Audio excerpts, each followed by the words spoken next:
Have you ever wanted to learn a language but you just didn't know how to start?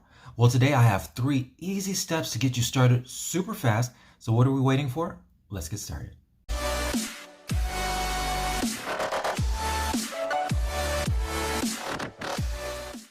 Hey everyone, this is Danik. Welcome back to my channel, and I am really excited to be doing this video because this is a video I've been wanting to do for a while, but it's taken me a while to really organize my thoughts, get everything together. But today in this video, I'm going to present to you my 3 easy steps to starting to learn a language really quickly. Since I've been learning my own languages, I've come across a lot of people who have told me, I've wanted to, but I just didn't know how, or I kind of started, but really didn't make that much progress. So I think there are a lot of people out there who want to start learning a language, but they just don't know exactly how to get everything up and moving. Now, of course, I said you can start learning a language fast, but I did not say you can learn the language fast. And I think there is a big difference between those two. You can start learning a language just like that, no problem. I have 3 easy steps, you can do it just like that. But however long it takes for you to fully learn that language, that comes down to you and your own personal commitment level. So let's get started. So step number 1 is find a way to come into physical contact with the language. You can do this a number of ways. You can start listening to music in that language. You can start watching movies and films in the language, which, might I add, it's always good to use subtitles at first. English subtitles while you're watching it in the foreign language will help your mind to translate information better and at least be able to follow the storyline as well to understand what's going on. Anyway, so you want to start either listening to the music in that language, watching movies, films. You may want to start reading a book. If you have friends who speak the language, it's very good to just take the time to start a conversation, ask questions like, how do you say this? How do you say that? Whatever brings you into physical contact with the language, that gets the ball moving. If you're able to combine a number of these and start doing them together and keep doing it frequently, that's going to speed up the process to allow your brain to slowly start thinking in that other language even quicker. So if you're able to listen to music as well as watch these TV shows with subtitles, as well as speaking with friends and asking questions, using apps on the internet, do all of these things regularly, this will help you to speed up the entire process of everything. The second step, I think, is the most important step that I have in all 3 of my steps here today, and that is to find a really good grammar book. And if you're able to find a really good grammar book, then that will help you to study verb conjugations, and you will be able to speak in the present, past, and future, and conditional, all these various tenses. And this is very important because most of the time when a native speaker is speaking with someone who is a beginner, they can tell they are a beginner because they can only speak in the present.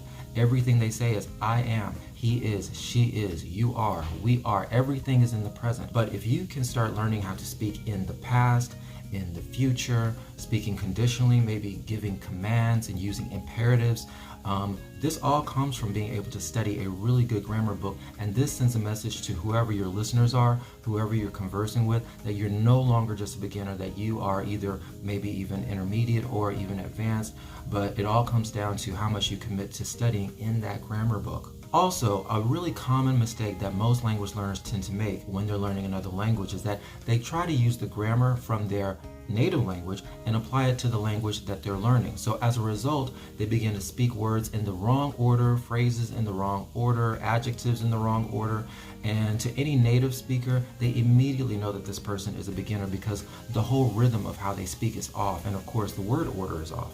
So if you have a really good grammar book, you can avoid that error by studying proper sentence structure and proper word order to the language. Sometimes there's going to be some similarities between your native language and the language you're learning, and sometimes they're going to be complete opposites. But if you have a grammar book, you can avoid that very popular pitfall of trying to force your native grammar onto the language that you're learning. And the final step to starting to learn a language is staying motivated. And I know that sounds simple, but in reality, it's actually a bit more complicated because to really become fluent in a language, it takes a lot of time, it takes a lot of dedication, it takes a lot of discipline and a lot of patience. So you need to stay motivated for the entire journey. And so my first recommendation is that you stay connected to a community of either native speakers where you can practice and ask them questions. Even if you're not always speaking that target language, Just use your own language to ask questions and soak up information about the culture, things like that. If you don't have access to natives, then maybe you might have access to other language learners that you can exchange with and maybe find a language learning partner. And if neither of them are available, you always have apps available like HelloTalk, Lingby, Tandem, italki. There are a number of language learning apps where you can get in touch with either tutors, or you can get in touch with other language learners. And so you don't necessarily have to have someone physically there with you, but as long as the connection is there with someone somewhere, that's going to keep you motivated and keep you focused toward your goals. And another recommendation I have for staying motivated is setting realistic goals for yourself. You want to have goals that you can reach. You don't want to have goals that are too far off, that cause you to exert too much energy, too much time. Whatever goals you set for yourself, you want to be able to meet them within a reasonable amount of time. So you may want to say, I want to complete these chapters in my grammar book by the end of the week, or I want to watch this film and see how much I understand within the hour and 30 minutes that it's on, or I want to go to this restaurant and see how much I can conversate in this target language with either the waiter or the people who work there, or I want to plan a trip and go and speak with the natives here and see how much I can understand and learn as much as I can. All of these examples are all realistic goals that you can attain, and if they're realistic, then you're going to stay motivated and you're going to stay pumped to keep moving forward. Now, if you continue to just focus on being fluent, then a lot of times what happens is we tend to become really negative and beat ourselves up because we don't understand everything that people say to us. We are not on a native level yet. We're not perfectly fluent just yet. So that always leads to just negativity. So you want to avoid having unrealistic goals like that, or trying to learn the language in 24 hours, or trying to learn it within 2 weeks, things like that. Most of the time, that's just going to lead to being self-critical and things like that. So you want to avoid that. All right, everyone, that has been my time. Thank you so much for tuning in. If you are interested in learning a language, please feel free to use my 3 steps here.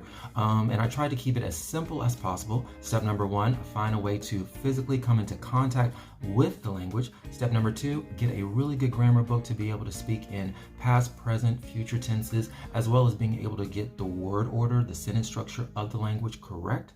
And step number 3 is staying motivated by keeping yourself plugged into a community of learners, either online or in person, as well as setting realistic goals for yourself along the journey, goals that you can actually attain within a reasonable amount of time.